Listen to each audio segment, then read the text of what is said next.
आवाज़ आ रही है? तभी हम लोग एक इवेंट अभी थोड़ी देर में कुछ देर में स्टार्ट करेंगे। जो इवेंट हम लोग इस बार कुछ सीक्वेंस में रखा हुआ है। सबसे पहले हम लोग ऐसा करेंगे कि एक वेलकम स्पीच करेंगे और हमारी थोड़ी सी पुरानी यादें ताज़ा करेंगे और नए आने वाले के लिए हम क्या चीज़ करेंगे, कैसा करेंगे, इसके बारे में थोड़ा सा डिस्कशन करेंगे। उसके बाद थोड़ा सा हम हमारे नेशनल एंथम को ऑनर करेंगे और नेशनल एंथम होगा जिसमें हमको आइडेंटिटी पोजीशन में खड़ा रहना है, कोई भी विश्राम में नहीं खड़ा होगा नेशनल एंथम और मुस्कुराएगा कि नेशनल एंथम को पूरी तरह से ऑनर और रिस्पेक्ट से नेशनल एंथम हम वो करेंगे। उसके बाद एक पॉजिटिव नोट के साथ हम लोग अपना कार्यक्रम आगे बढ़ाते हैं।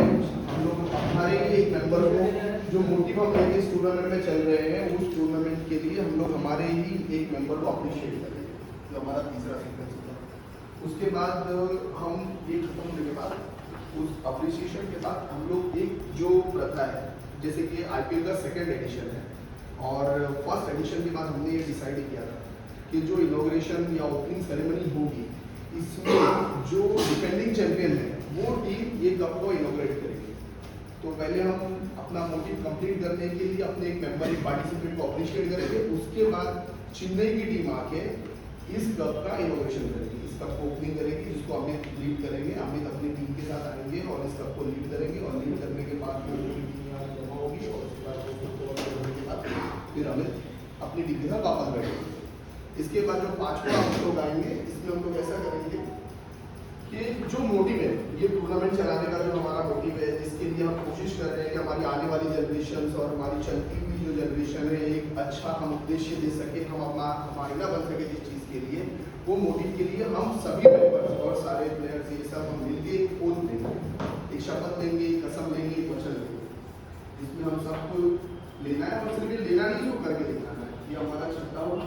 उसके बाद हम लोग कैप्टन और वाइस कैप्टन का इंट्रोडक्शन करेंगे, जिनको कैप दी जाएगी और हर टीम के कैप्टन सीक्वेंस का बुलाए जाएंगे और वाइस कैप्टन बुलाए जाएंगे और उनको इस तरह से अपनी वो हो जाने के बाद फिर हमारा इंट्रोडक्शन होगा हमारी टीम का लाइन बाय लाइन, पीछे से टीमें आएंगी, मतलब सीक्वेंस वो आएगा, जैसे पहले राजस्थान आएगी, फिर उसके बाद पंजाब आएगी, इस तरह टीम को बॉल किया जाएगा। तो जो कप्तान होगा वो आगे चलेगा, उसके पीछे वो अपनी टीम लेके आने के बाद फिर वो टीम को कप्तान अपने हाथों से जब तक प्लेयर्स को कैप देंगे और उसके बाद यहाँ एक बोर्ड बना हुआ है जिसमें एक सिग्नेचर होगा। हर कोई अपने अपने सेक्शन में कप्तान पहले साइन करेगा, फिर वाइस कैप्टन साइन करेगा, फिर उसके बाद उनकी पूरी टीम लाइन बाय लाइन अपने अपने सेक्शन देख लो, सबके सेक्शन बने हुए, उसमें अपना अपना साइन करेंगे।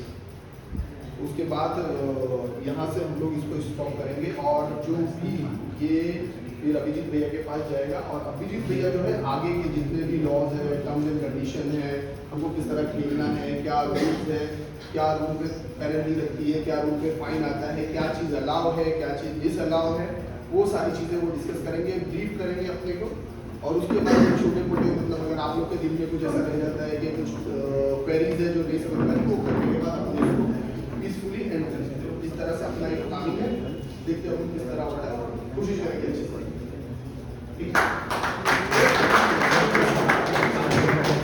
थैंक यू फैज भैया।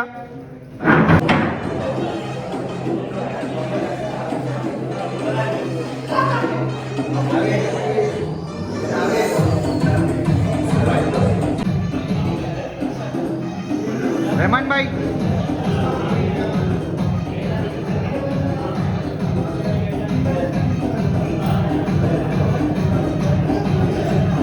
सब पूरे जोश में लग रहे। हमारे डीके भाई राजस्थान के बहुत अच्छे बॉलर है, जी जितनी तारीफ की जाए कम है। और ये टीम के हीरो शोएब अख्तर, सबसे फास्टर बॉलर। और ये हमारे रोहित भैया जो अभी नई ओपनिंग मारे हैं और बहुत डेंजर बॉलर लग रहे हैं, सब डर रहे हैं इनसे। और राहुल तो जान है, हमारी राजस्थान की जान राहुल, आन बान शान। और अपने सिद्धू भैया को तो कोई भूल ही नहीं सकता है। और ये हैदराबाद के बहुत जाने माने बैट्समैन हैं। और हमारे भैया पूरी तरीके से चुस्ती में एकदम पूरी तरीके से कल IPL चालू करना है भैया को। और ये मुंबई इंडियन की जान शान आन बान। और रोहित पीछे, और ये RCB सबसे मजबूत टीम के कैप्टन मिस्टर आबिद, और इन्होंने छीन के लिए थे छीना हुआ फीडर।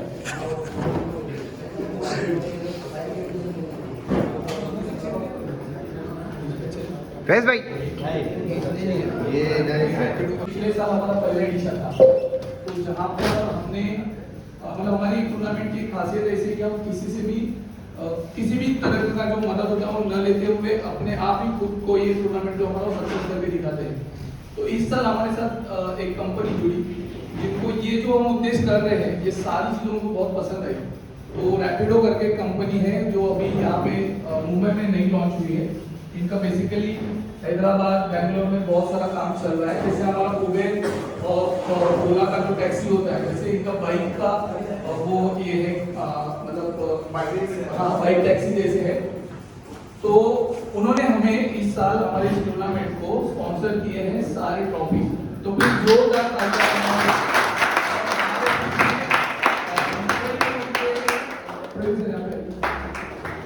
जिन्होंने हमें इसमें बहुत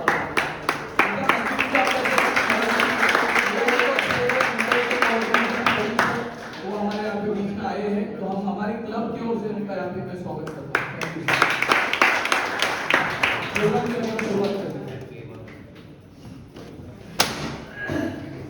good evening everybody, how are you all? Good evening, fine. कैसा लग रहा है एक साल बाद वापस हो इसी मंच पे मिले हुए?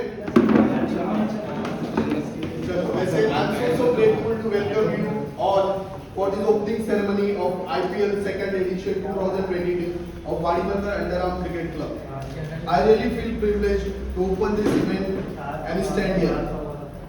And a very special welcome to our chief guest Mr. Praveen and all the organizers. A big round of applause needed for Mr. Abhijit. Anyways, अभी थोड़ा हिंदी पे स्विच करते हैं, ठीक है? तो सबको समझ में आ जाएगा, मेरे साथ मराठी भी कंफर्टेबल है साड़ी चली।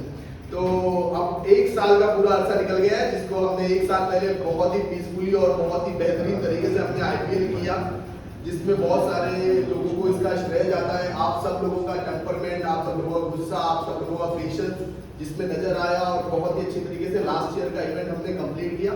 अब एक साल से हम कुछ 14 घंटे शायद दूर है, इसके बाद हमारा ये इंतजार खत्म होने वाला है और हम फिर वापस से सेकेंड एडिशन पे कदम रखेंगे। और टीम बहुत सारी होम्स के साथ आई है, टीम के कैप्टन बहुत एक्साइटेड है, टीम के वाइस कैप्टन एक्साइटेड है, प्लेयर्स एक्साइटेड है, मेंबर्स एक्साइटेड है, और टीम चल रही है और कोशिश कर रहे हैं, और हम सब मिलकर ये कोशिश करेंगे कि हम इस इवेंट को कम्प्लीटली सक्सेसफुल बनाएं, ठीक है?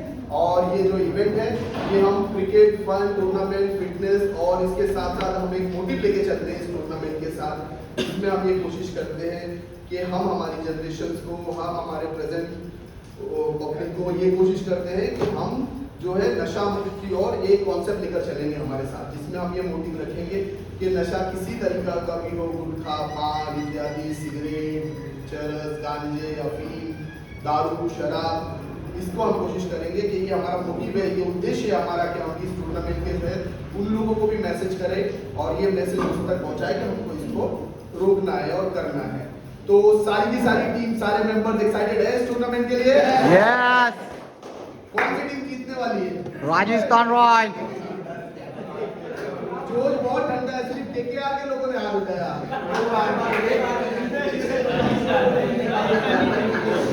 राजस्थान पीछे से मैंने राजस्थान पहला होगा एकदम कॉन्फिडेंस नोट के साथ। तो ये एक हमारा जो टूर्नामेंट था पिछला साल, उसके साथ बहुत सारी यादें जुड़ी हुई है, बहुत सारे पार्टिसिपेंट जो है इस बार नए मेंबर हमारी फैमिली में जुड़े हुए हैं।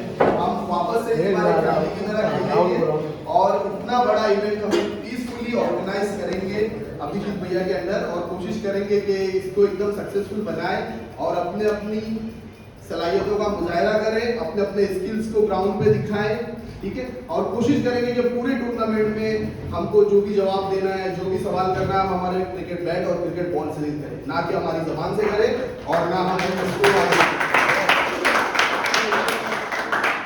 अब मैं आप सभी से से रिक्वेस्ट करता हूँ कि सारे जेंटलमैन खड़े हो जाएं, हम हमारे देश के नेशनल एंथम को एक सम्मान देंगे, ऑनर देंगे और हमारा सब अटेंडिंग पोजीशन में खड़े हो जाए।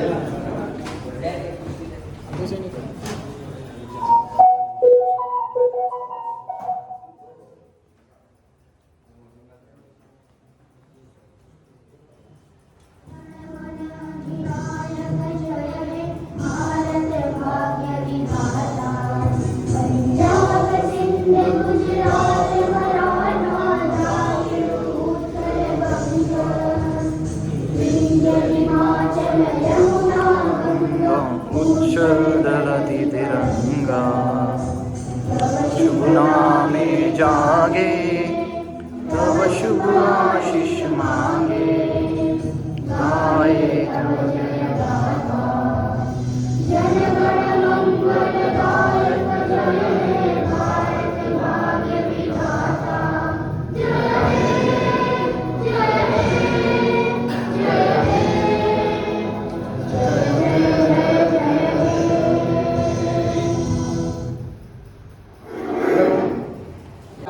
पॉजिटिव नोट्स के साथ मैं स्टार्ट करना चाहता हूँ, जिसके लिए मैं बहुत खुश हुआ वो बात सुनकर और आप लोग से भी ये शेयर करना चाहता हूँ।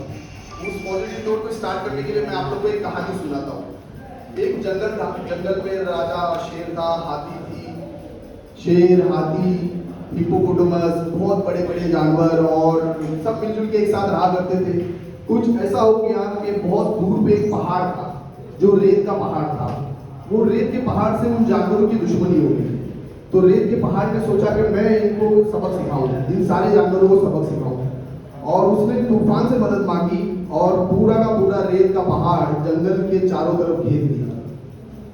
जब पूरा का पूरा पहाड़ जंगल के चारों तरफ घिर आया तो जंगल के सभी जानवर परेशान हो गए, राजा के पास चले गए। शेर के पास एक सभा बैठाई गई और शेर से पूछा गया कि अब क्या हल निकालें, क्योंकि जंगल से अगर बाहर नहीं निकलेंगे तो शिकार नहीं मिलेगा, नदी नहीं मिलेगी, अंदर सब मर जाएंगे, क्या किया जाए। और रेत का तूफान इतना सख्त था कि उसने चारों तरफ पूरा रेत से भर दिया, जंगल तहस नहस हो गया। राजा भी परेशान हो गया, शेर भी परेशान हो जाए, किया जब क्या जाए। हाथी से मदद मांगी, हाथी ने भी इनकार कर दिया। सब लोग की नजर एक गिलहरी में पड़ी, स्क्वायरल अपने दिल से निकलती, भागती और पहाड़ पे जाके लूट-फूट करती और भाग के चली आती। सारे जानवर देख के हैरान हो गए कि ये क्या कर रही है और इससे क्या होने वाला है। तो गिलहरी को बुलाया गया और गिलहरी से पूछा कि आप ये क्या कर रही हो। तो गिलहरी ने बताया, स्क्वायरल ने बताया कि मैं रेत को कम करेंगे।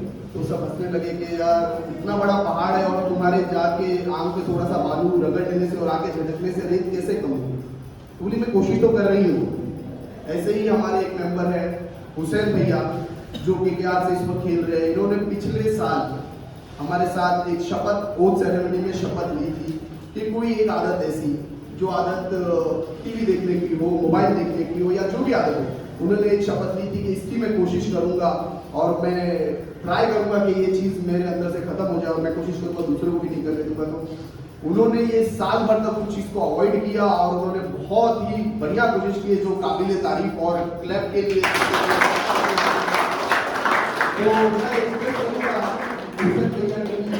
भैया किसी कारणवश इधर नहीं आ पाए हैं, तो हुसैन भैया की टीम के कप्तान मिस्टर साजिद से मैं रिक्वेस्ट करूंगा कि उनके बिहाफ पर वो इस मेडल ऑफ ऑनर को एक्सेप्ट करें और एप्रिसिएशन ऑफ टोकन ले।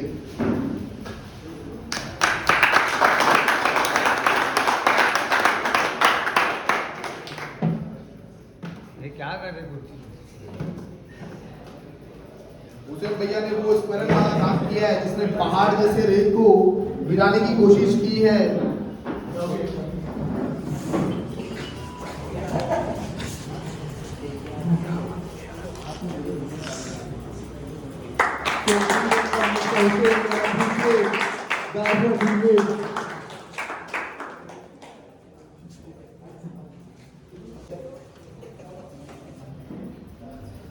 हम भी कोशिश करेंगे इंशाअल्लाह हुसैन भैया के जैसा कुछ ना कुछ अपने अंदर की खामियों को दूर करने के लिए इंशाअल्लाह कोशिश है, छोटी हो बड़ी हो पर करना चाहिए।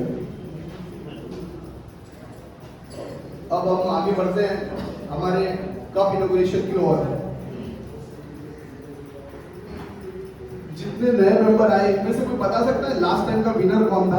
सिर्फ नए मेंबर से सवाल कर रहा हूँ। चेन्नई सुपर किंग, चेन्नई के कप्तान। तो हमारी आईपीएल की जो प्रथा है ये सेकंड एडिशन है और मैं ये प्रथा बता देता हूँ कि हर साल इसी तरह किया जाएगा कि जो डिफेंडिंग चैंपियन है वो चैंपियन इस कप को ओपन करेंगे और उसी कप्तान के हाथ से ये कप ओपन किया जाएगा। ठीक है, तो मैं रिक्वेस्ट करूंगा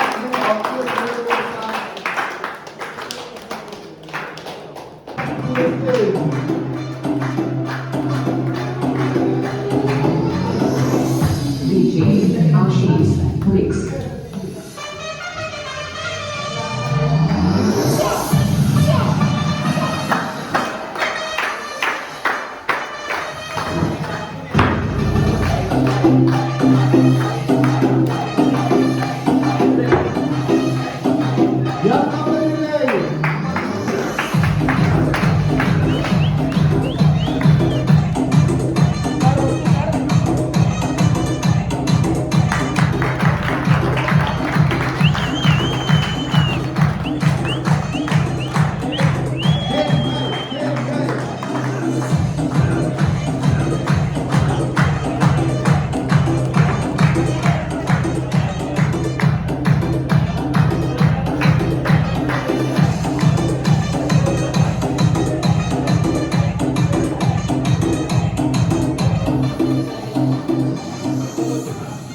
क्रिकेट क्लब ऑर्गेनाइजेशन की तरफ से एक बहुत ही प्यारा और खूबसूरत मोटिव लेके चलते हैं। हम ये टूर्नामेंट करते हैं, कराते हैं, इसके लोगों को इन्वॉल्व करते हैं, पार्टिसिपेशन देते हैं और इसके पीछे एक बहुत बड़ा मोटिव है। वो मोटिव ये है कि हम कोशिश करते हैं कि हम नशा मुक्त करने की कोशिश करें। नो ड्रग्स और कोई ऐसी चीज़, कोई ऐसा पदार्थ जो हमारे शरीर को, हमारे दिमाग को नुकसान पहुंचाता है, हम कोशिश करते हैं कि हम उसको दूर रखें हमारी जनरेशन से, हमारी आने वाली जनरेशन से।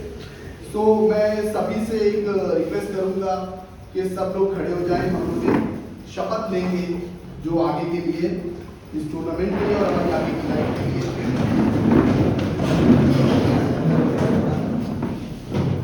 शपथ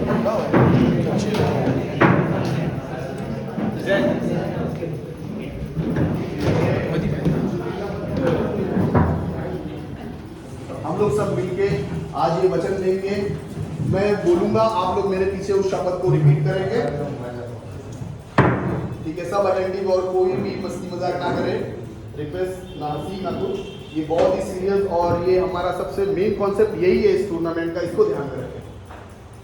मैं वाड़ी बंदर अंडरआर्म क्रिकेट क्लब का सदस्य होने के नाते आज ये शपथ ग्रहण करता हूँ खेल गतिविधियों में खिलाड़ी वृत्ति को ठेस नहीं पहुँचाते, ऐसे कोई भी कृत्य मेरे से नहीं होगा। खेल सद्भावना और खेल के प्रति एक खिलाड़ी होने के नाते मैं इस प्रतियोगिता में सहभागी हो रहा हूँ। मैं ये प्रतिज्ञा लेता हूँ मेरा ऐसा कोई भी कृत्य नहीं होगा जिससे मेरी टीम को नुकसान हो। साथ ही साथ इस प्रतियोगिता के माध्यम से मैं अपने आप से वचन करता हूँ कि किसी भी प्रकार के नशीले पदार्थों का सेवन मैं नहीं करूंगा और अन्य किसी को ना करने दूंगा। सामाजिक तथा व्यक्तिगत जीवन में मैं इसका पालन करके राष्ट्र निर्माण के लिए कायम कटिबद्ध रहूंगा। जय Hind.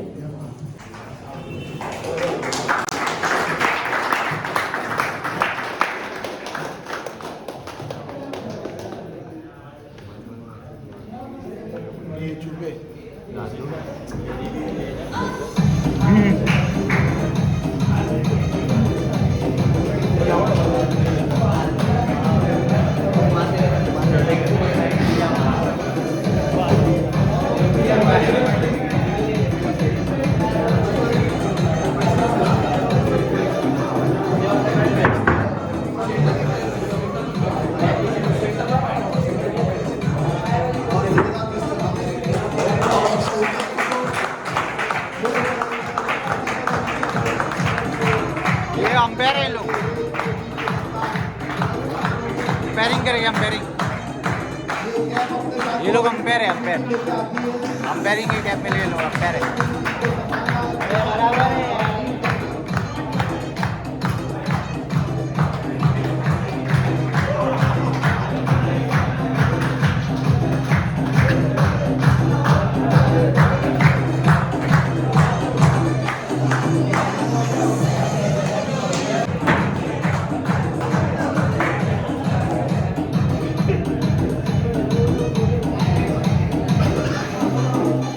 Now I request Mr. Avilo Bengal.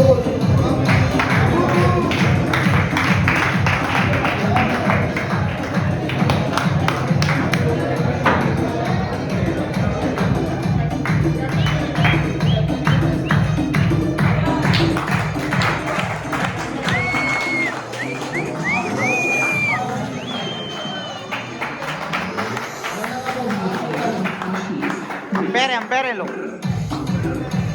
Umpire है।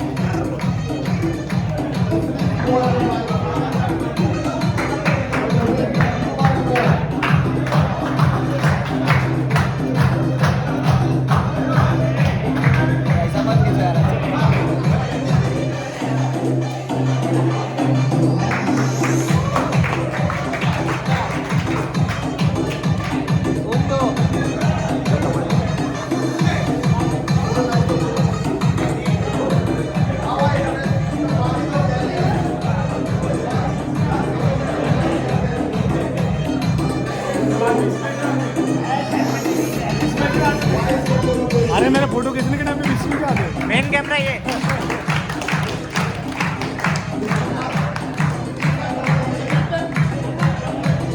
दिल्ली दिल्ली।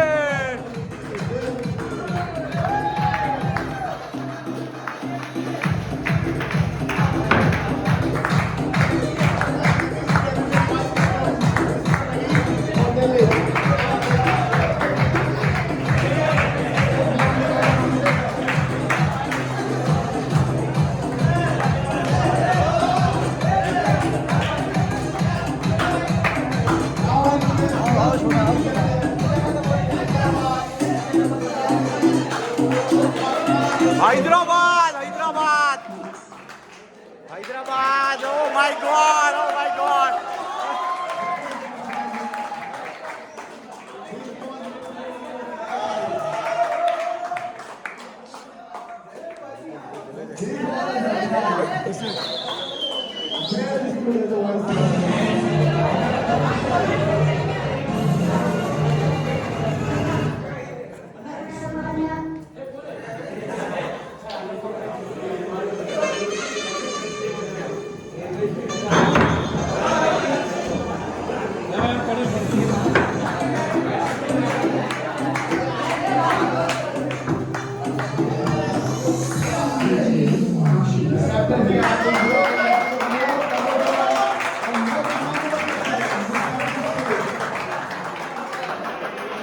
एक्स्ट्रा है क्या कुछ?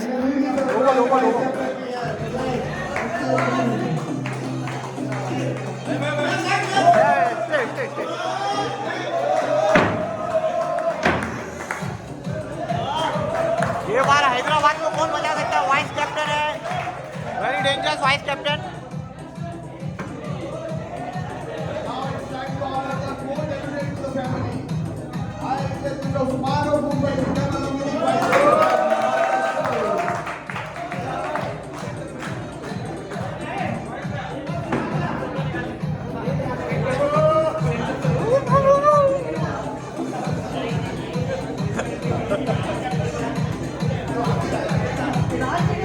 Here comes the WWF.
Very senior player. So we have completed the honor of captain and vice captain. So ये जो कप्तान और वाइस कैप्टन है, ये बहुत बड़ी रिस्पॉन्सिबिलिटी है आपके लिए. आपकी पूरी टीम आपको देखेगी, आपके बताए हुए चीज पर चलेगी. आपका बिहेवियर जो होगा वो आपकी पूरी टीम का बिहेवियर होगा. तो ये सिर्फ एक टोपी नहीं है, ये टोपी के साथ एक बहुत बड़ी रिस्पॉन्सिबिलिटी है जिसको आपको लेके चलना है.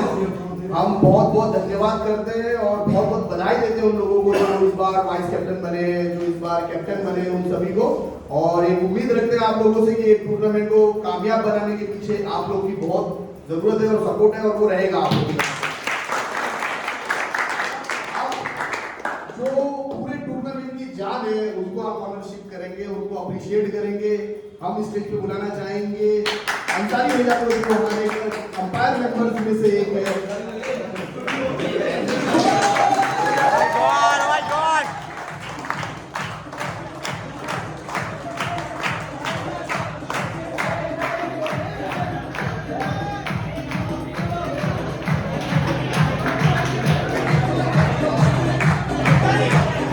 मैं तुम्हारा अच्छा वीडियो नहीं कर रहा, मेरा नेट आउट देना.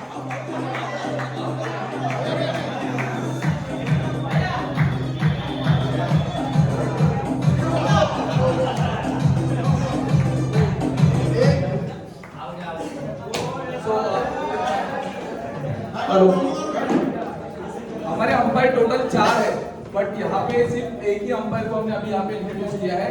3 अंपायर को अपने गुलदस्ते में रखा हुआ है, क्योंकि टूर्नामेंट जैसे नजदीक जा रही है, पता नहीं क्या हो सकता है. इनको भी किडनैप वगैरह करके कुछ भी कर सकते हैं. जो बाकी के 3 रहेंगे वो अर्ली मॉर्निंग पहले ही मैच में आपको दिखेंगे कि कौन 3 है. तो ये सब गुलदस्ते में हमने रखा हुआ है.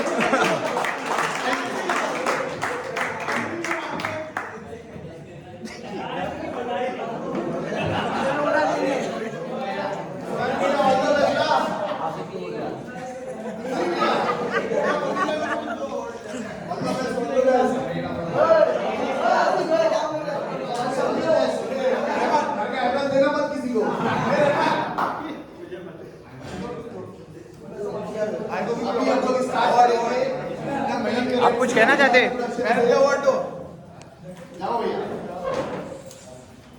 अभी हम लोग हमारा इवेंट आगे बढ़ाते हैं. इसी के साथ अभी हम लोग एक कॉन्सेप्ट पे चलेंगे जिसको जो हम हर साल फॉलो करते हैं और उसको करते हैं. इसको टीम इंट्रोडक्शन कहा जाता है. टीम इंट्रोडक्शन होगा जिसमें कप्तान अपने हाथों से अपने टीम मेंबर्स को कैप डिस्ट्रीब्यूट करेगा. उसके बाद लाइन बाय लाइन कप्तान के पीछे अपने अपने सेक्शन में जाके सबको सिग्नेचर करना है. तो सबसे पहले जो टीम अनाउंस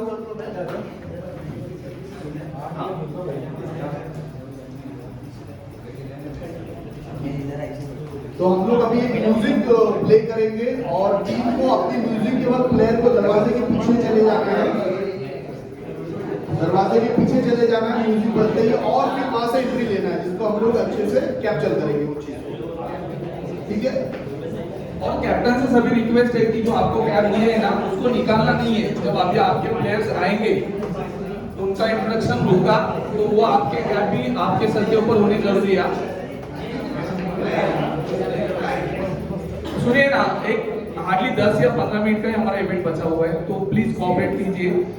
आपस में बातें हम जरूर करेंगे बट इवेंट होने के बाद. ठीक है. तो अभी मैं ना म्यूजिक प्ले करूंगा, तो जो भी म्यूजिक की वो टीम रहेगी वो टीम पीछे जाएगी.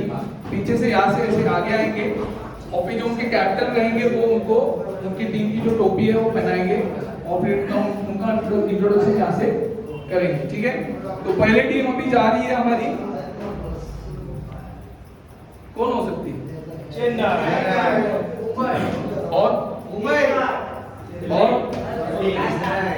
और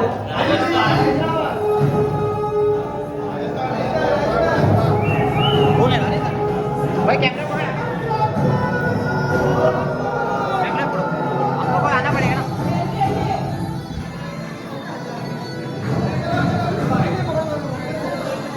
तो रॉयल हमारी टीम पहली टीम यहाँ पे आ गई है. इसका इंट्रोडक्शन हो रहा है. प्लीज जोरदार तालियां बजाइए.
मोहसिन भाई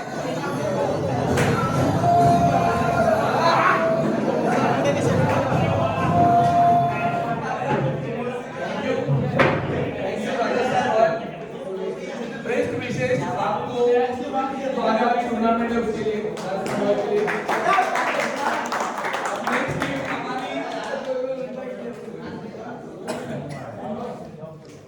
जब तक आप बात करते रहोगे मैं ऐसे ही करूंगा। ये तो हमारे स्कूल में बच्चों के लिए हम करते हैं तो आपके साथ करने के लिए मत करो क्योंकि हम सब अडल्ट है मैच्योर्ड है ठीक है। तो नेक्स्ट टीम हमारे अभी हमारे सामने आ रही है कौन हो सकती है ठीक है नाम सुनते हैं आरसीबी आरसीबी आरसीबी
कंपटीशन की one of the toughest team जिसको सारे एकदम यू नो विराट कोहली की ऐसी होती बैंगलोर की टूर्नामेंट शुरू होने से पहले एकदम बहुत टॉप लेवल की वैसी है हमारी टीम है तो प्लीज जोरदार तालियां बजाएंगे और बेस्ट विशेष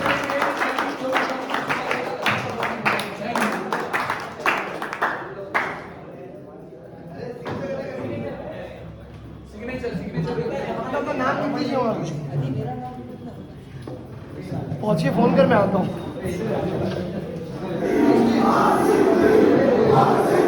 प्लीज जोरदार क्लैप करना है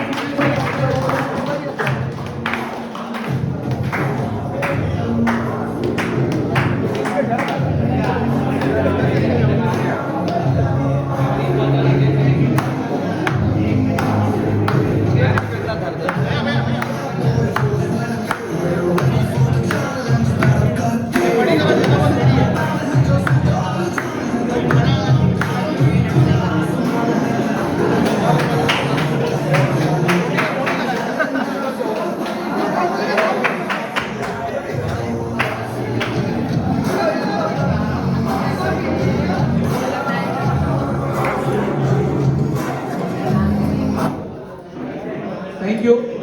अब नेक्स्ट टीम कौन सी हो सकती है? मुंबई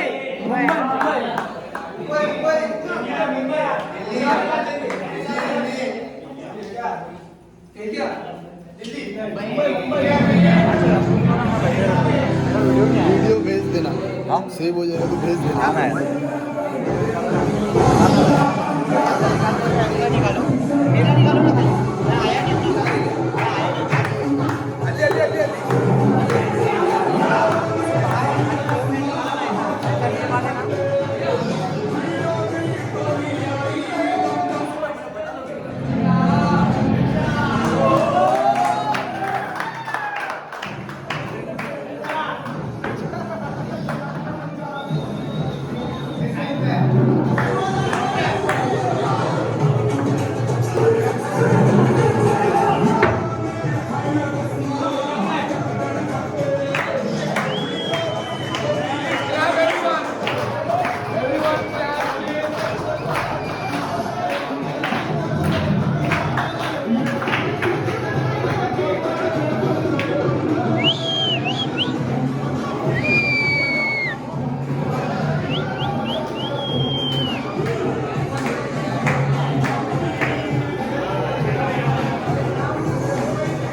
जोरदार ताली।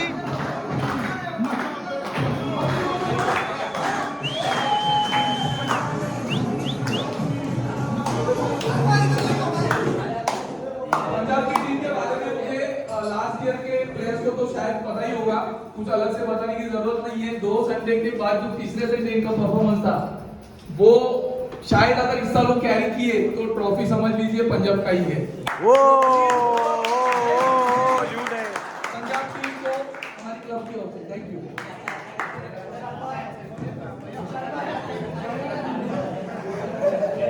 नेक्स्ट टीम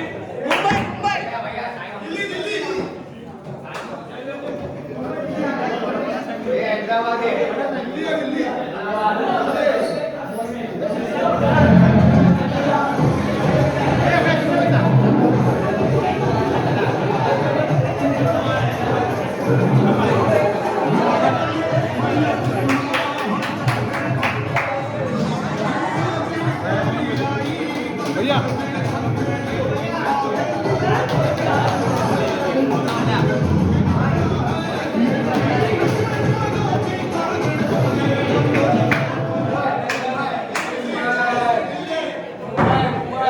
एक वीडियो में इधर बैठो, जरा निकालो ना, जरा उन लोगों का निकालते हुए मेरा भी निकालो, मेरा वीडियो ही नहीं आया।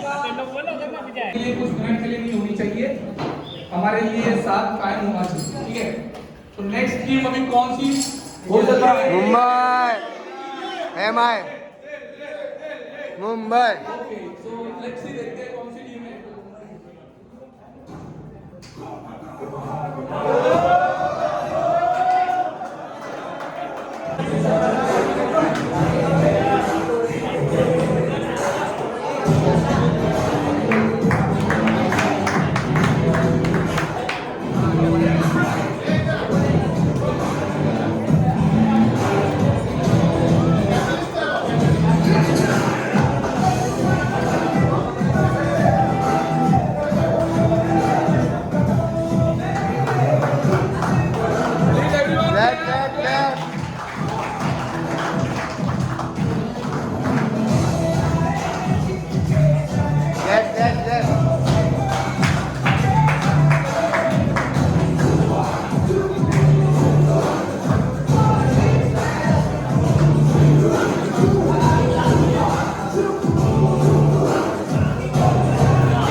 रिक्वेस्ट करूंगा हमारी टीम मीटिंग जो है या आपस में जो गॉसिप है या टीम मीटिंग है प्लीज ऐसे नहीं होना चाहिए कि जब आपकी टीम यहाँ पर आ रही थी तो बाकी सारी टीम तालियां बजा रहे थे और जब बाकी की टीम आ रही है तो आपस में आप बात कर रहे हो नॉट गुड या अच्छा चित्र नहीं है और हम इतने छोटे भी नहीं हैं कि ये चीज बार-बार लोग आपसे कहने पड़े ठीक है so thank you so much पता नहीं ऐसे क्यों है बट जब से 2008 से हमारा आईपीएल शुरू हुआ है तो धोनी ने तो बहुत बार कप जीते हैं और हमारे यहाँ पे भी ऐसे कुछ चल रहा है क्योंकि पिछले साल भी चेन्नई ने बहुत अच्छा परफॉर्मेंस दिया था और शायद होपफुली पिछले साल की तरह इस साल भी आप परफॉर्म करो तो हमारी आपके साथ है और आप सभी को पता होगा कि एक ही लीग बची है जिसका अभी यहाँ पे बाकी है दो मैं नहीं गया हम लोग कहाँ गए हैदराबाद कहाँ गए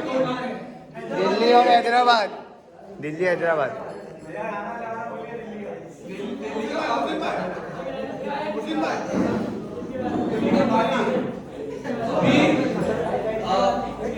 एक ही टीम क्यों बची है ना दो टीम है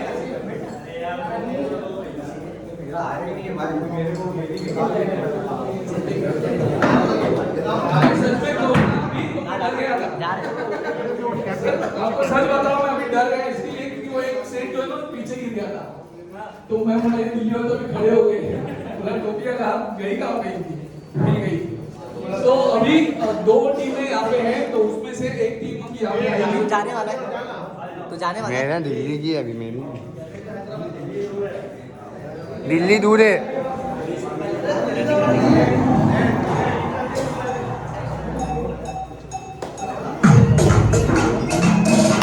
दो बार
हैदराबाद बाकी है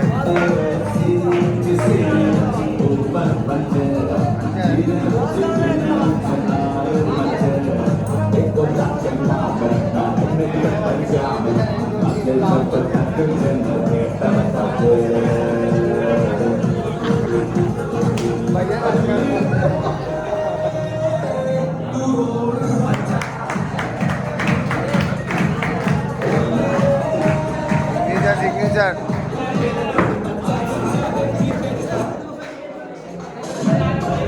वीडियो चालू है वीडियो है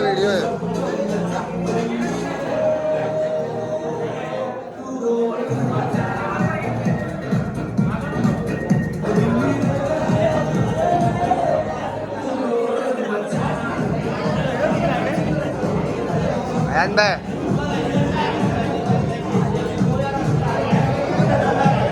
अपने हैदराबाद में टीवी है कहाँ जाएंगे राहुल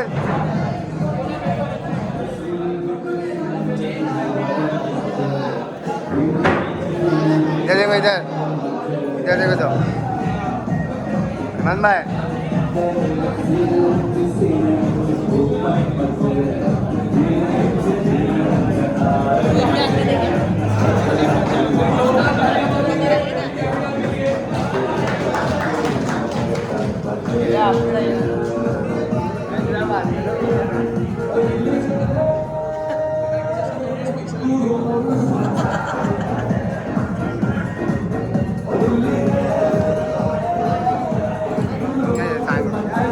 साइन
क्या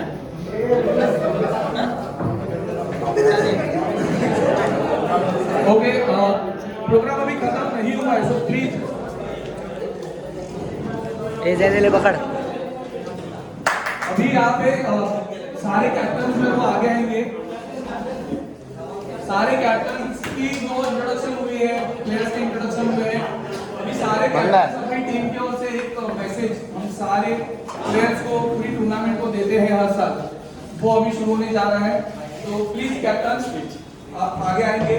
तो मैं पहले आरसीबी की टीम के कप्तान जाओ ना। रिक्वेस्ट करूंगा कि वो आगे आए और हमें बैठाओ ना।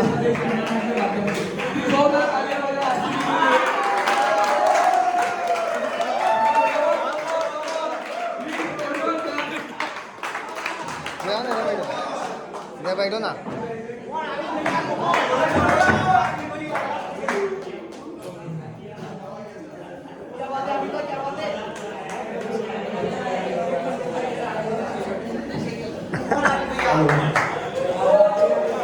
Good morning.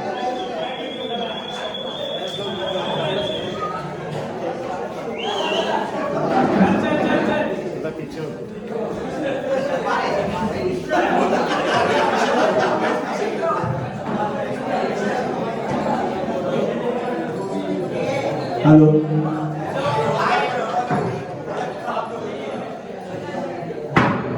तो अभी भी उनकी बातें जो गुलदस्ते में है, वो ये बोल रहे हैं कि पहले बाकी लोगों को बोलने दो, फिर मैं बात करूंगा।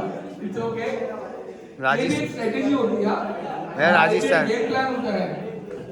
तो नेक्स्ट कैप्टन, अब मुझे मजा इसलिए आ रहा है जब ये सब सारी चीजें तो आगे आगे थे, अब जब संदेशा दे रहा था एक दूसरे के साथ देखने को आएगा पहले। राजस्थान मैं राजस्थान में। तो अभी आएंगे भैया। चेन्नई के अमित भैया, चेन्नई के अमित भैया।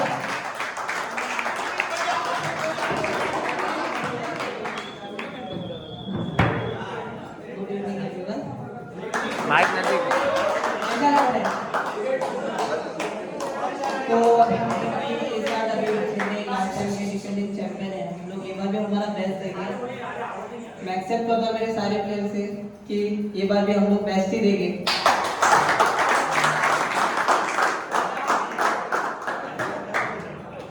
Okay thank you. नेक्स्ट मैं केकेआर के कप्तान साजू भैया से रिक्वेस्ट करूंगा, वो आगे आए और अपने दोस्त के सब तो मुझे जानते हो, मैं सबको जान रहे हैं।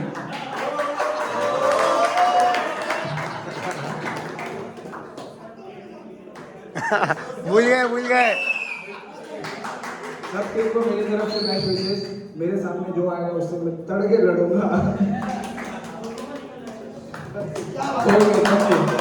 भैया तुम ही बोलो।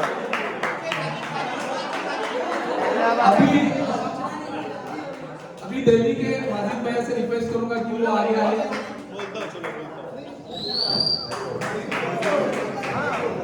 Good evening guys. हम सबको मालूम है कि ये मेन मोटिव क्या है टूर्नामेंट का, एडिक्शन के लिए। तो जो भी मीन्स मैं पूरी दिल्ली की टीम से रिस्पॉन्सिबिलिटी लो कि हमारी टीम में से कोई करेगा नहीं, और जो भी ग्राउंड में कर रहे हो तो उसे रोके नहीं करेंगे।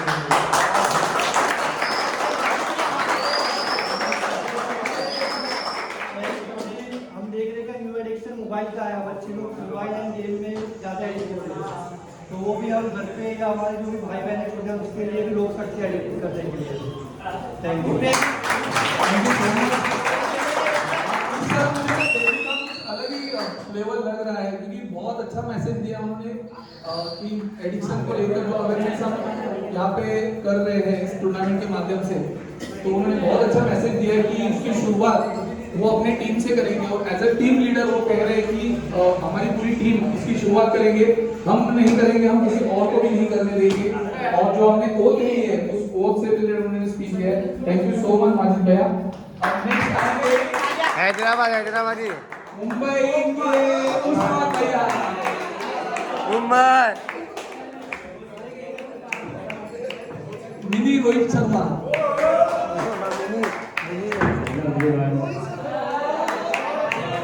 सभी को बच्चे अच्छे से खेलो मिलजुल के, इसमें झगड़ा नहीं करना आपस में, सब अच्छे से खेलो, हर एक दूसरे के भाई यहाँ मेरी बहुत अच्छा लगा, तो मुझे खेलने मिला, सब अच्छे भाई मिले, अच्छे दोस्त मिले। Thank you.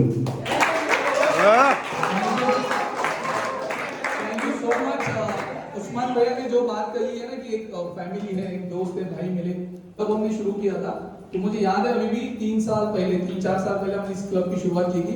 तो इस क्लब के पहले मेंबर जो थे वो यहाँ पर अभी बैठे हुए हैं। तो विशाल भैया कहाँ पे? हाँ, तो ये हमारी क्लब के पहले मेंबर है जो, और हमने जब एक क्लब शुरू किया था तो शायद ही हमने ऐसे सोचा रहेगा कि आगे चलकर हमारे साथ 70, 80, 90 लोग जुड़ जाएंगे 2-3 साल में।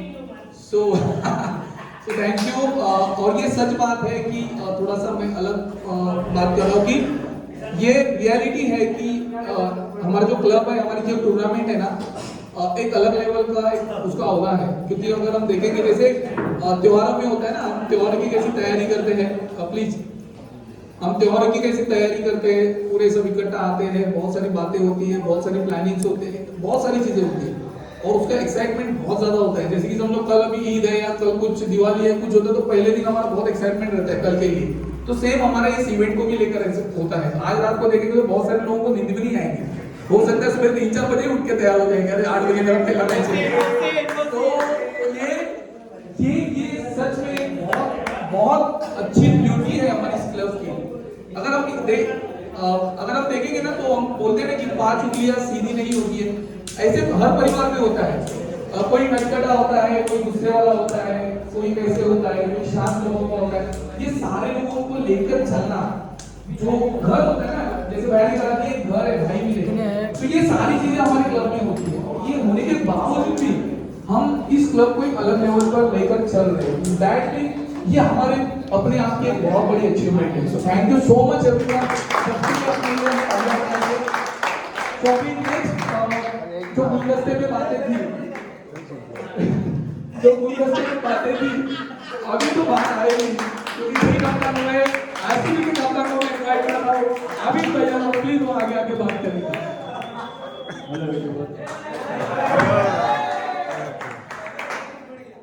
बहुत अच्छा लगा मुझे कुछ साल खेल के, और ये साल में बढ़िया खेलूंगा।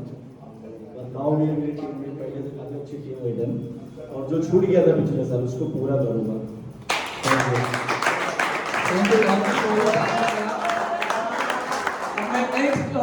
Coolest captain of the tournament last year के विनर राजस्थान के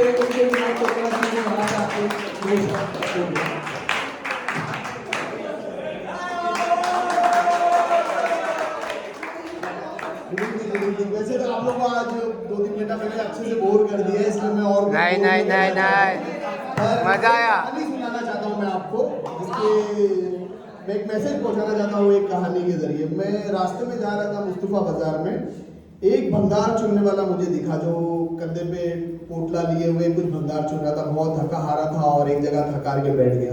मैं उसके करीब गया, मैंने पूछा चाचा कुछ आपकी हेल्प करूँ? तो बोले बेटा पानी दे। मैं पानी दिया, वो थोड़ा देर फ्रेश हुआ, मैं उसे देखता रहा। थोड़ी देर बाद उसने पोटले को साइड में रखा और अपना कपड़ा चेंज करने लगा। मैं हैरान रह गया कि ये कपड़ा क्यों चेंज कर रहे हैं।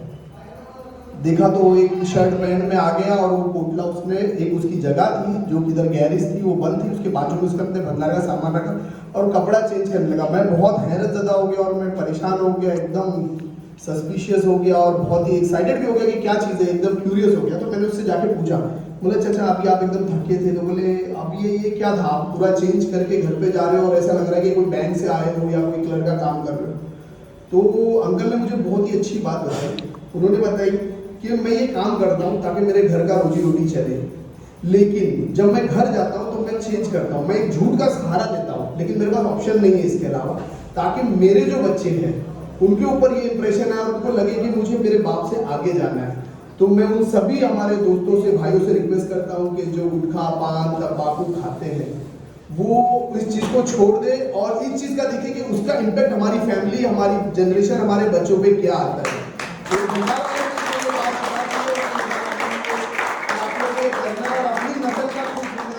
आपको अपनी आने वाली जनरेशन को क्या मैसेज देना है, आपको उनको खोखला बनाना है ये सारी चीजें करके, कि उनके सामने एक इंप्रेशन रखना कि नहीं ये इतनी बुरी चीज़ है कि वो इनसे दूर हो जाए। ठीक है, इसी में मैं अपना मैसेज खत्म करता हूँ। और लास्ट में हम लोग सारी मैचेस हार गए थे, एक जीत गए थे। इस बार कोशिश करेंगे राहुल बनाए रखे और सारी टीम को ऑल द बेस्ट और पूरी कोशिश और एंजॉय करो। और थैंक यू भैया। अभी सारे कैप्टन्स के स्पीच हुए हैं और मैं वही बोलने जा रहा हूँ कि हमारे मेंबर जो क्लब के मेंबर पहले मेंबर है उनका स्पीच अभी आना बाकी है। तो पंजाब के निशान भैया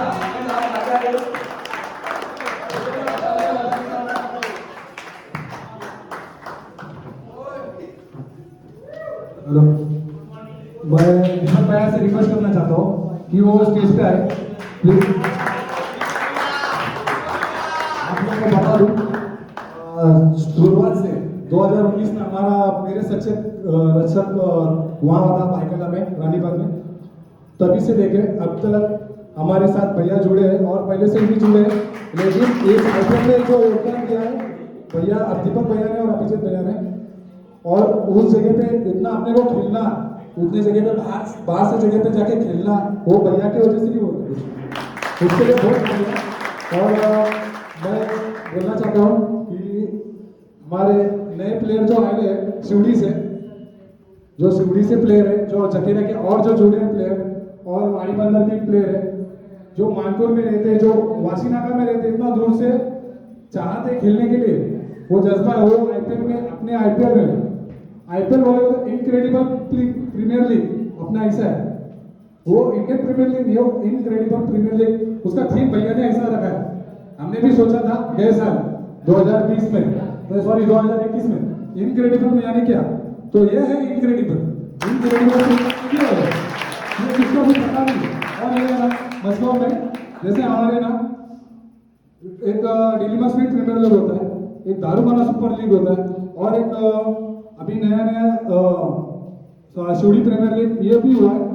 अभी उसके चलते उसको लेवल को, टॉप लेवल को उसको टक्कर देने के लिए एक नया लीग बना है, इनक्रेडिबल प्रीमियर लीग,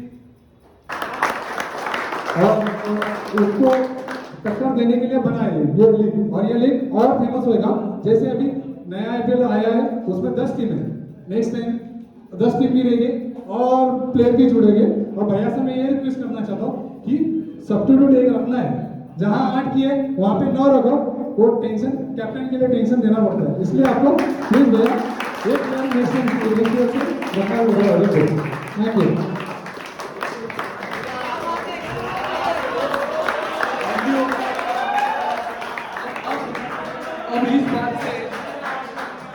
अब इस बात से हमें पता चला होगा ना कि पहले मेंबर सही में है, क्योंकि इतनी डेयरिंग करके उन्होंने सीधा बोला कि एक प्लेयर बढ़ा था उनको, एक 12 घंटे पहले बोल रहे थे। सो ये एक रिश्ता अलग से हमारा बन चुका है इस क्लब में। Thank you. जो भैया ने कहा है ना, दीपक भैया के लिए एक्चुअली हमारे आगे की प्रोग्राम की वो बातें थी, बट अभी विशाल भैया ने निकाली तो मैं आपसे शेयर करना चाहता हूँ कि वो हमारे स्कूल के एसएमसी मेंबर है। उनके बच्चे जो है ना वो मेरे स्कूल में, हमारे इसी स्कूल में पढ़ते हैं। तो एसएमसी मेंबर का नाता जो होता है ना, मैं आप सभी को बताता हूँ कि आपके मम्मी पापा भी कभी ना कभी आपके लिए स्कूल में एसएमसी रहे होंगे, या आपको स्कूल के एसएमसी के बारे में कुछ ना कुछ तो पता होगा।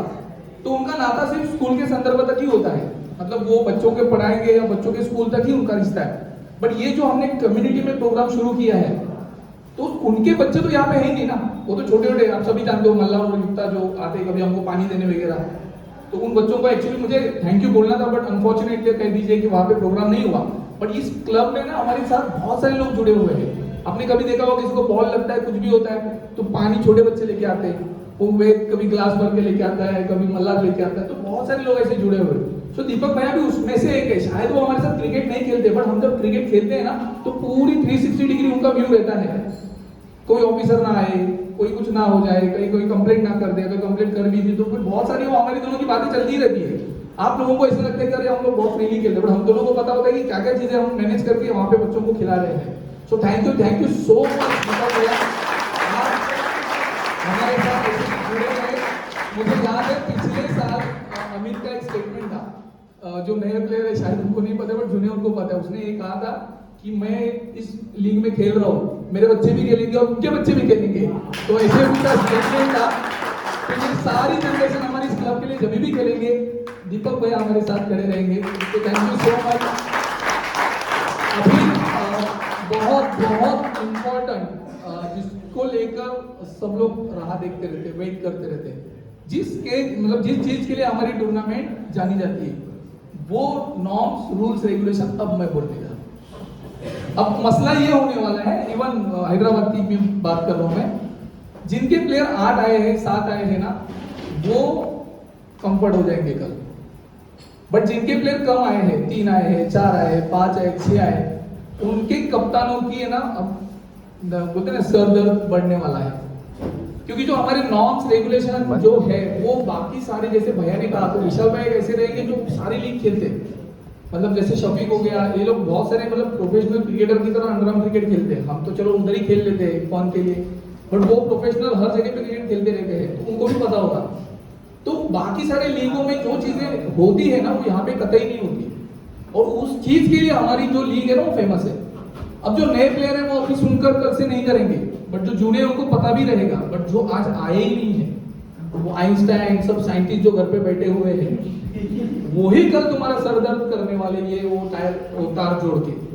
तो कप्तान को रिक्वेस्ट है कि वो उनसे बात करेंगे। अभी मैं नॉर्म्स रेगुलेशन की तरफ जा रहा हूँ, जब मैं आपको बता रहा हूँ उसके बाद अगर किसी को कुछ सवाल है, डाउट है, तो वो आप तभी पूछिए। जब मैं बता रहूंगा तभी बीच में कोई भी बात नहीं करेंगे, ना कप्तान ना प्लेयर्स, ठीक है। जो नॉर्म्स रेगुलेशन है मैं अभी बताने जा रहा हूँ। तो कुल मिला के 20 नियम हमारे जो है वो हमने लागू किए हैं पिछले साल की तरह। तो सबसे पहले टाइमिंग 40 मिनट्स का एक मैच होगा। आपने टाइम टेबल भी देखा होगा, जो पीडीएफ फाइल आपको सेंड की गई है। 40 मिनट में 17 मिनट एक इनिंग के लिए होंगे। तो कल हमारे पास वो है ना घड़ी आने वाली है, जहाँ पे वो सेकंड वाली घड़ी होती है ना, चलती है मिनट वाली, तो वो घड़ी रहने वाली है। तो वहां पे 17 मिनट में आपकी पहली इनिंग खत्म ही होनी चाहिए।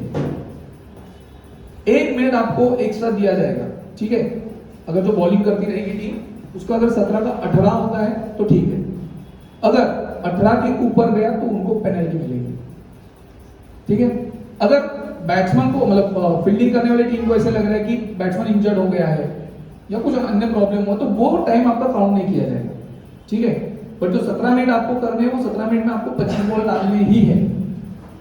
दूसरी बात, 5 ओवर के हमारे इस टूर्नामेंट मतलब इस साल हमने 5 ओवर के किए हैं। 1 ओवर 5 बॉल की रहेगी, पांचों के पांचों बॉलर फ्रेश रहेंगे। पहली ओवर जो हमारी वो पावर प्ले की रहेगी। पावर प्ले के बाद जो है, पावर प्ले की जो लाइन है उसके पीछे 5 ओवर तक, मतलब लास्ट के 4 ओवर 4 ओवर 3 ही प्लेयर बाहर खड़े रह सकते हैं, ठीक है। उस लाइन के ऊपर 2 रख रहे हैं वो ठीक है, बट लाइन के बाहर जो पीछे का दायरा है उसमें सिर्फ 3 ही प्लेयर फील्डिंग करेंगे। फिर उसके बाद बहुत इंपॉर्टेंट, आपको जो कैप दिए हैं उस सिर्फ कैप नहीं है, उसके ऊपर हमारी क्लब की शान है, क्लब का लोगो है।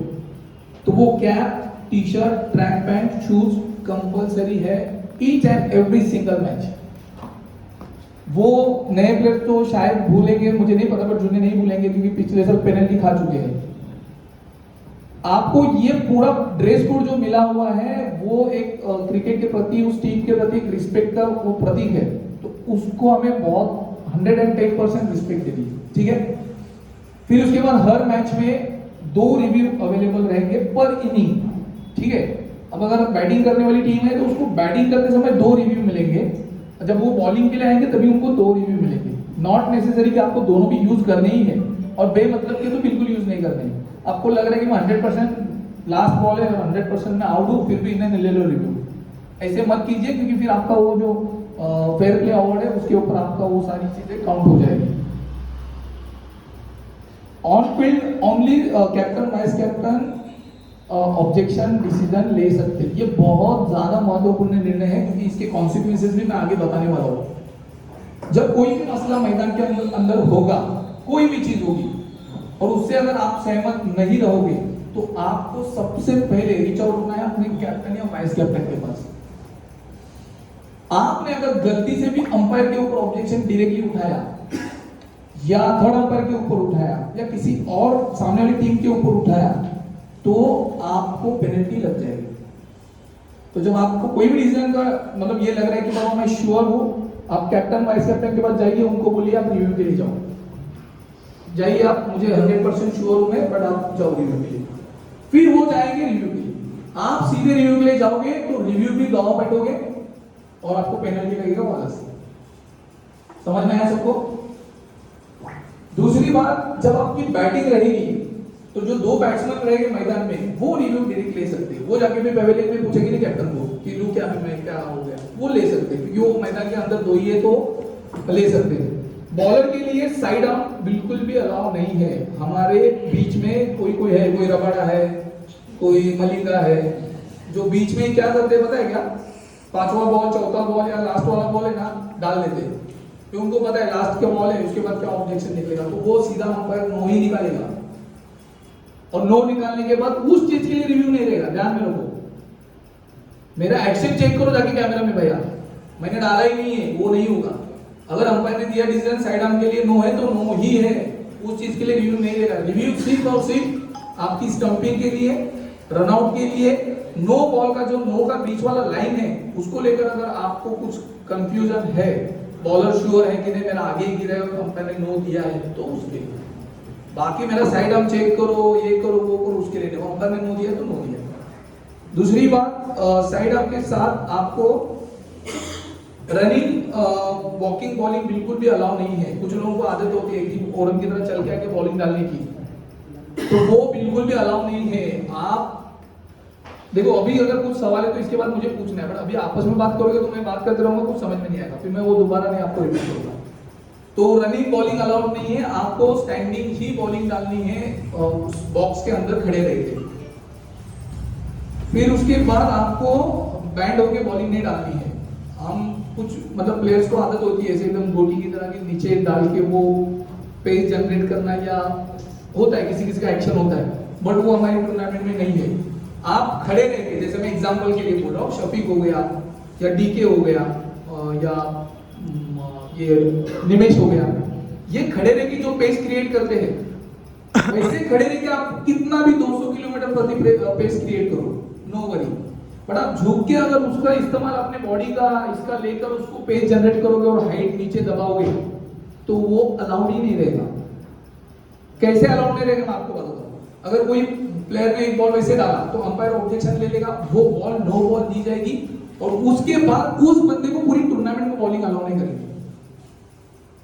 तो वो बंदा उस बॉल के बाद पूरी टूर्नामेंट में बॉल नहीं डालेगा। तो कोई भी क्रिटिकल सिचुएशन भी अगर होगी ना तो वो क्या सोचेगा कि यार नो ही मिलेगा ना ज्यादा से ज्यादा, चलो एक बॉल में 1 रन चाहिए, एक बॉल में 2 रन चाहिए, तो कैप्टन, क्योंकि ऐसे मैचेस में तो सब हिट पे आ जाते हैं, तो कैप्टन उसको कान में जाके बोल सकता है जान दे चल एक बॉल 3 चाहिए ना, लास्ट विकेट लेना डाल से, नो मिलेगा तो 1 प्लस हो जाएगा, 2 हो जाएगा, हम लोग निकल जाएगा। तो वो बंदा फंसेगा उधर, वो बंदा उधर वैसे फंसेगा क्योंकि वो तो फिर बैन पूरी टूर्नामेंट के लिए हो जाएगा, फिर वो नो भी दिया जाएगा, फिर वो आउट भी नहीं दिया जाएगा।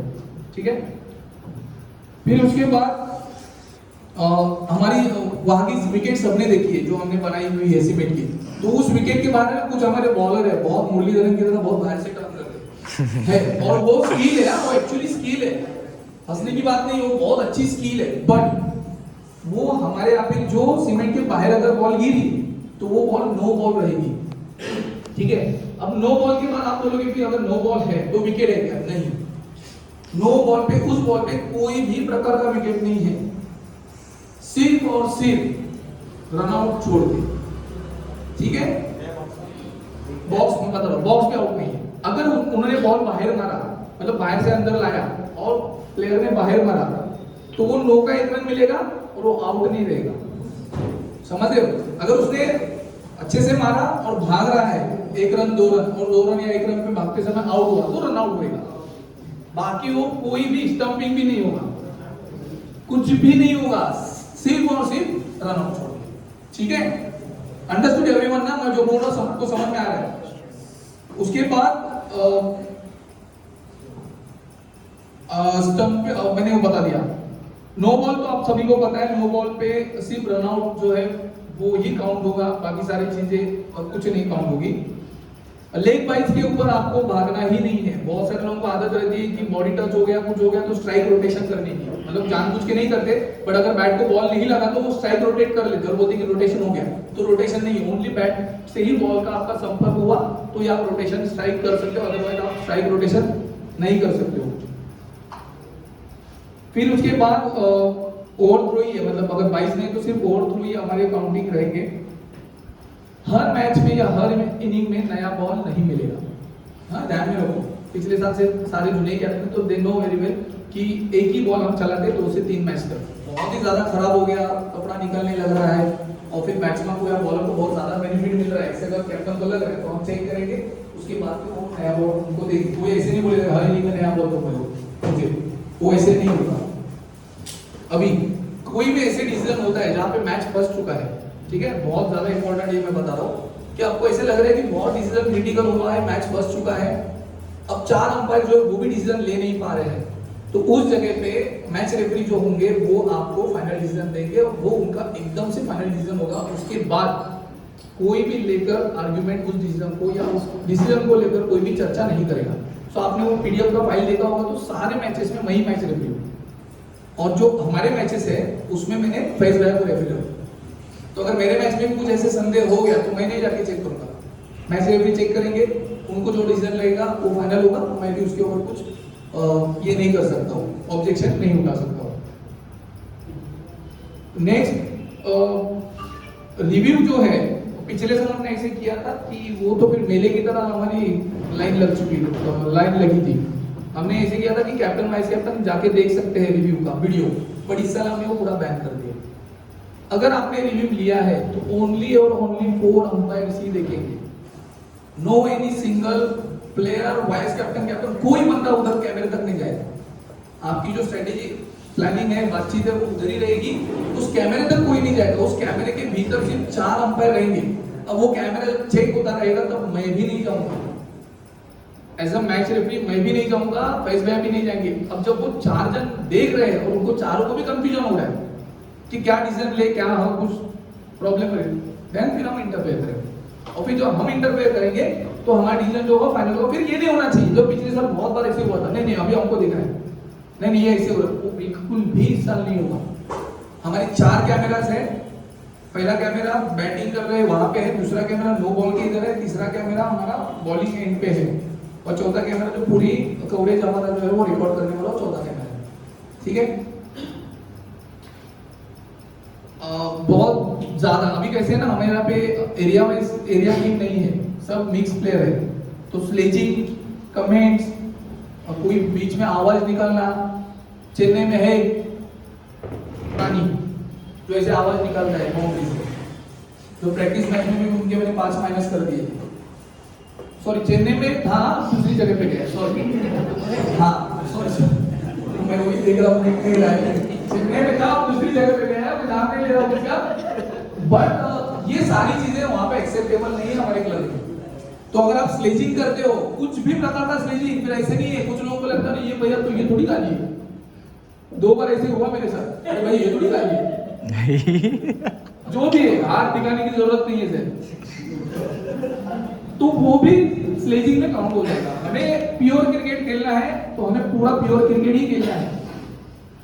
अगर ऐसे कुछ होता है स्लेजिंग, या आप अगर समझ लीजिए किसी को कुछ आवाज निकाल रहे हो या कमेंट्स पास कर रहे हो उसकी बैटिंग स्टाइल को लेकर, या उसकी जब वो आएगा, देखो अभी इस साल है ना पेविलियन बना हुआ है हमारा, तो पेविलियन और जो विकेट है क्रिकेट बैटिंग करने का उसका जो ये है ना रास्ता, उसकी दूरी बहुत लंबी है, तो अगर कोई डक में भी जाता है ना तो पहले कैसे थे उधर ही जाके चुपचाप बैठ जाता था, अब उसको जो रास्ता है वो लंबा तय करना है 0 पे आउट होने के बाद। तो बहुत बार ऐसे हो सकता है, हाँ एक्साइटमेंट में आके उसको चिढ़ा दिए, अब अगर उसको तुमने चिढ़ा दिया ना तो उसका विकेट उसके टीम के लिए एकदम अच्छा हो जाएगा। कॉन्सिक्वेंसेस में बताऊंगा कितने रन प्लस माइनस हो जाएंगे, ठीक है। और बहुत ज्यादा महत्वपूर्ण, no smoking, no drinking, no any single supari also in your mouth. आपकी सुपारी आपके मुंह में नहीं चाहिए।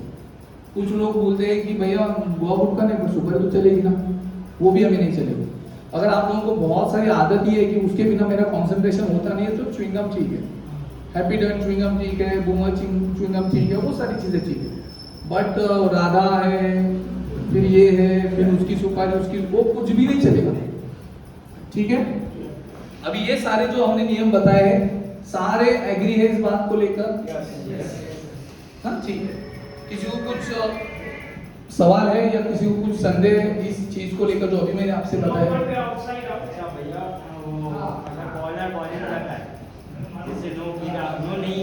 प्लीज एक बात। हाँ, भैया का कहना है कि अगर बॉलर कोई बॉलिंग कर रहा है, उसका नो नहीं गिरा है और अंपायर ने नो दिया है, तो डेफिनेटली वो मतलब जो बॉलर है ना वो रिव्यू ले सकता है। लेकिन कैसे, मैं अगेन आपको बता रहा हूँ, एक एग्जांपल बता रहा हूँ। समझो अभी मैंने बॉल डाला है, समझो मैं ही कैप्टन है, तो समझो मैं ले सकता हूँ, बट मैं अगर कैप्टन नहीं हूँ तो मैंने बॉल डाला, नो ने, अरे क्या नो ने, वो नहीं बात कर सकता है। उसको रीच आउट होना है कैप्टन तक ही, चाहे वो बाउंड्री पे हो या कीपर हो, उसको डालना है भाई। ये मैं श्योर हूँ अंपायर की गलती 100% है, आप ले लो। अंपायर से कोई बात नहीं करेगा सिवाय बैट्समैन जब बैटिंग करने आएगा तब रिव्यू के लिए, बाकी फील्डिंग के लिए कोई एक भी जन बात नहीं करेगा।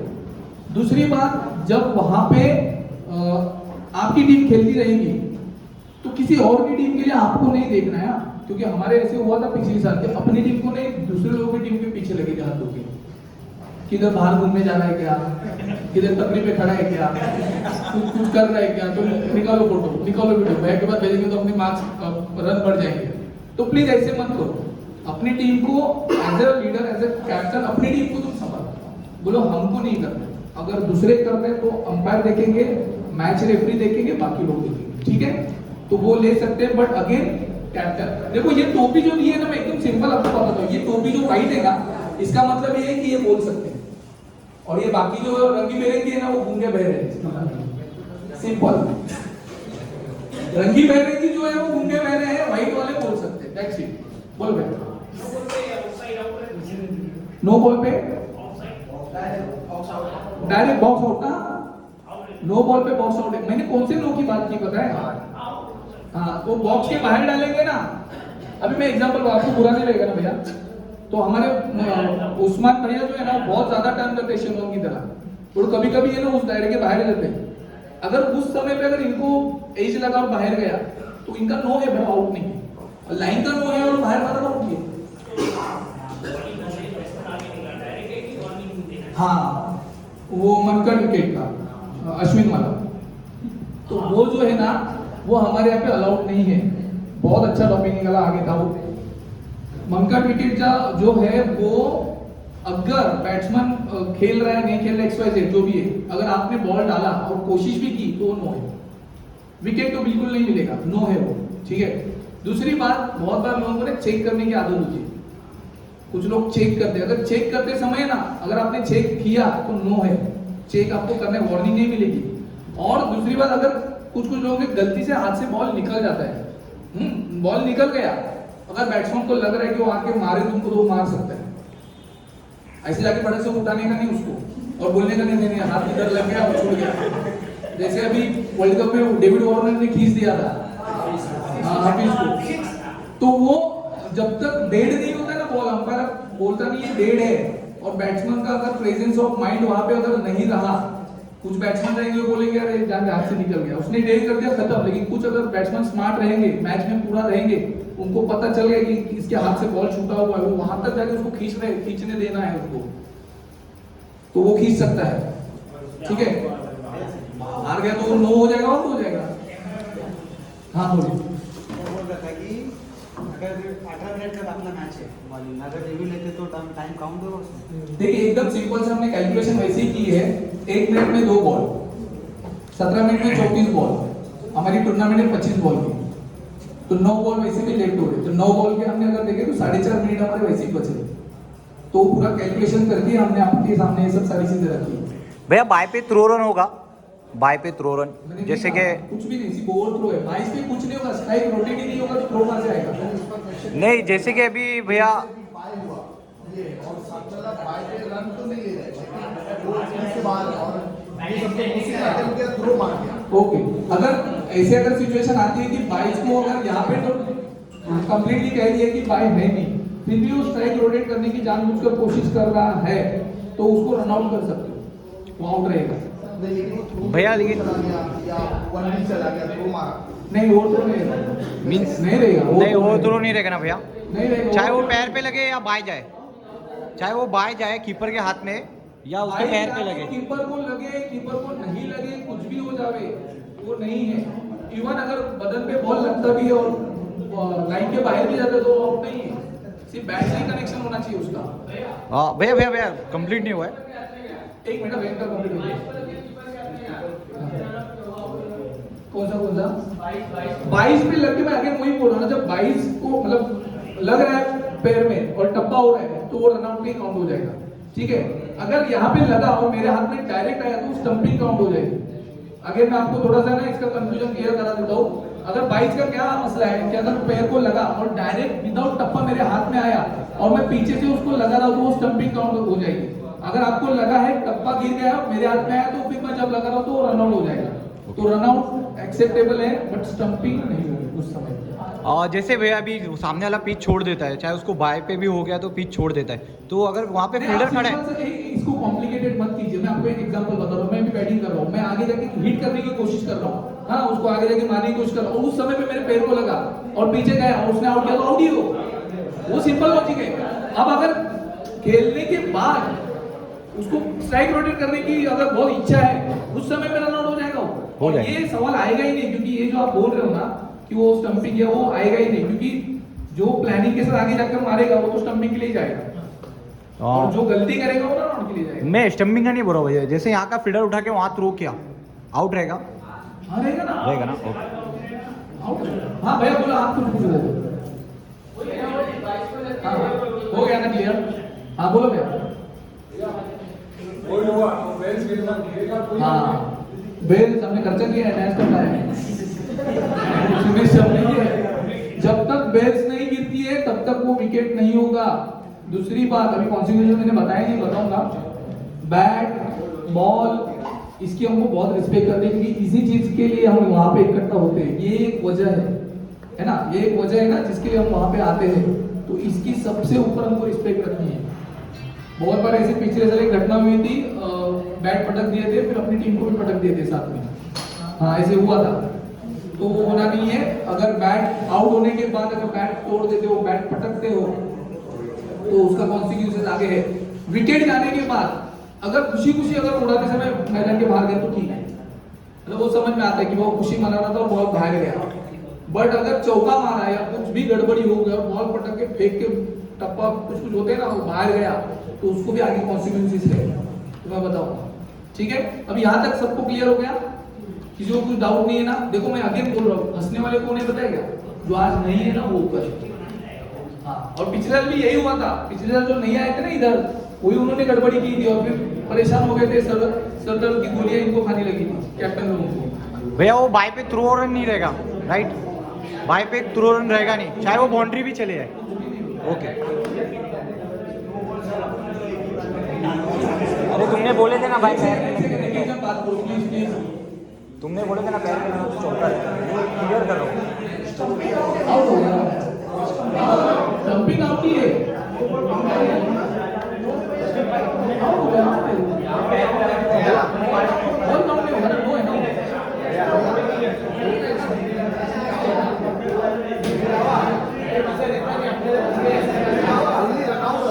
Okay okay, wait wait wait, check कर लेना, नहीं आउट। ओके। ये एक चीज जो है ना, मैं शफीक और ये भैया विशाल भाई आप दोनों को पूछ रहा हूँ कि भैया का कहना है कि अगर नो बॉल गिरा है तो स्टंपिंग आउट देना है नहीं देना है, तो राउंड में कैसे होता है? आउट देना है। अगर नो बॉल गिरा है लाइन का या पैर का और पीछे स्टंपिंग किया उसने आगे हिट किया तो आउट होता है। अंडरआर्म में होता है, क्योंकि ओवरआर्म में ऐसा है, ओवरआर्म में भैया कहना है कि ओवरआर्म में नहीं होता है, बट अगर हम अंडरआर्म खेले तो ये लोग बड़े बड़े टूर्नामेंट खेलते हैं, आउट होता है ना, तो आउट। ओवरआर्म में नहीं होता है, अंडरआर्म में होता है। Wait wait wait wait, Shafiq ball भी काउंट होता है उसमें फिर, बॉल काउंट और ये विकेट भी काउंट। हाँ माइंड में नहीं होता, पता है। ओके ओके, तो ये मतलब क्लियर हो गया आपको भी आउट है। हाँ ठीक है, बोलो।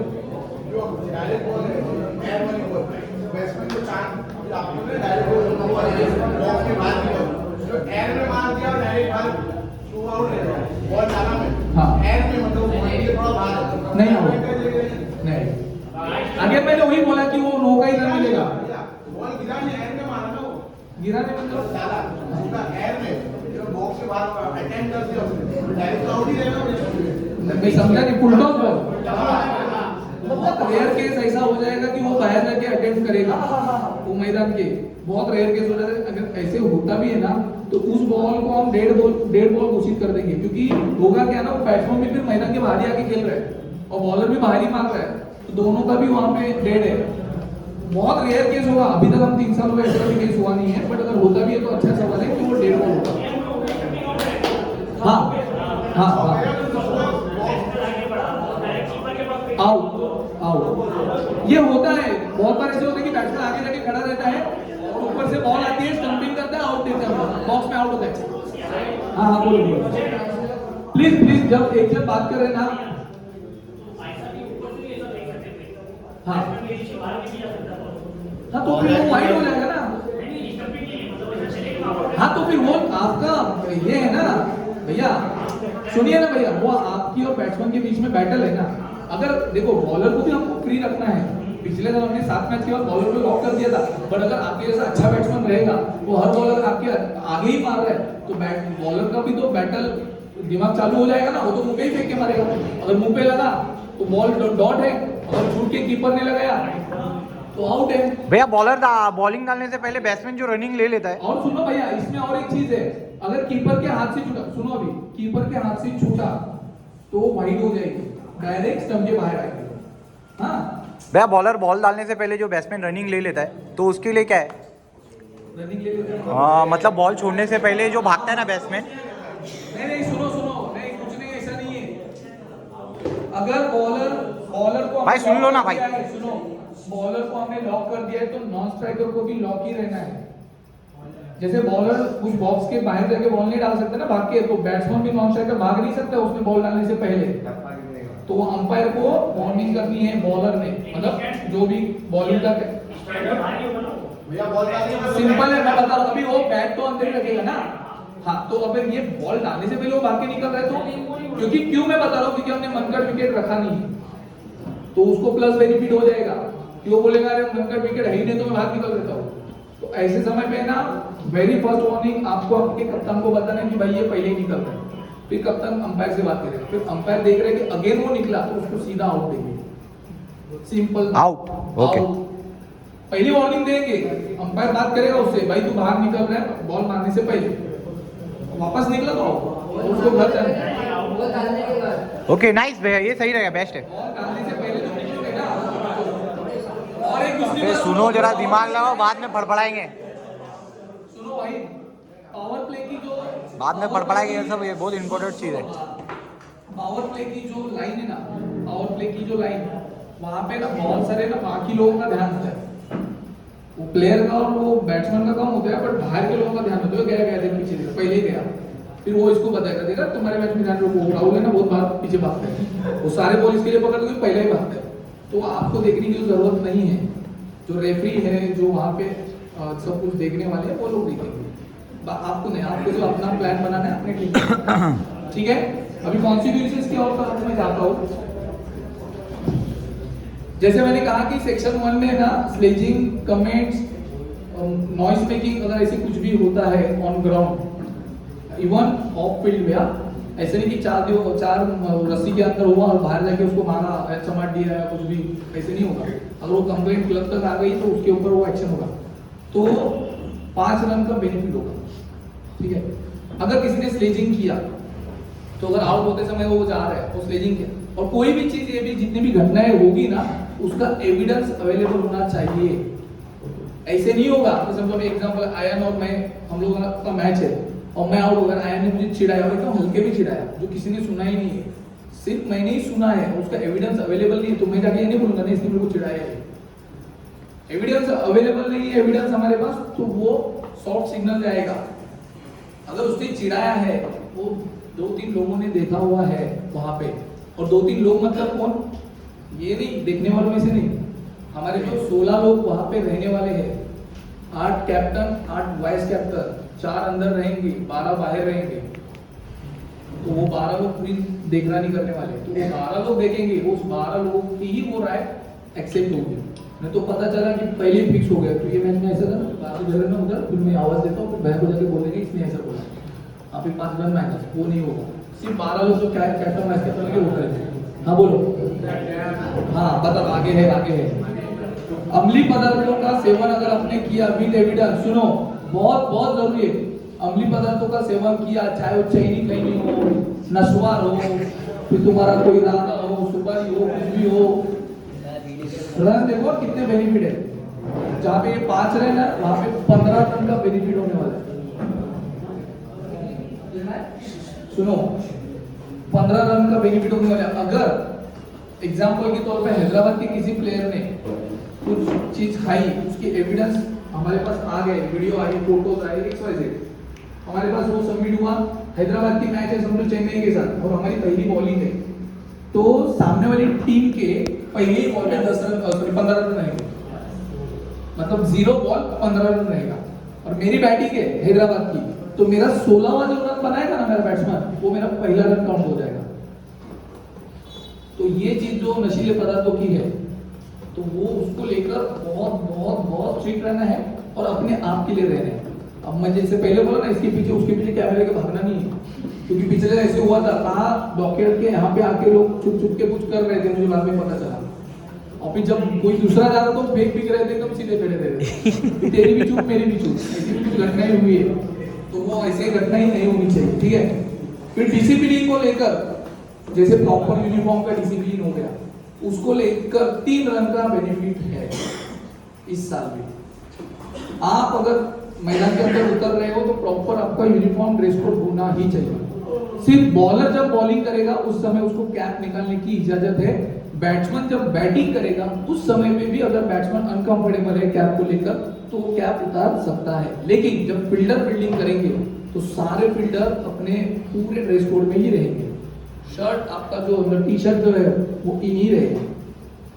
खेलते समय भागते समय निकला बात अलग है, लेकिन हीरोगिरी मुन्ना पटेल जैसा मुंह में गुटखा और पूरे इंसर्ट नीचे, मुन्ना पटेल को तो हम सब जानते हैं ना, वही एक ऐसा प्लेयर था जो एकदम मस्त मोहल्ला की तरह एकदम बॉलिंग डालता था, मतलब ऑन रिकॉर्ड भी आप देखोगे ना यूट्यूब पे घर पे जाके, तो उसके मुंह में गुटखा डाल के वो बॉलिंग किया हुआ है इंटरनेशनल जर्सी पे।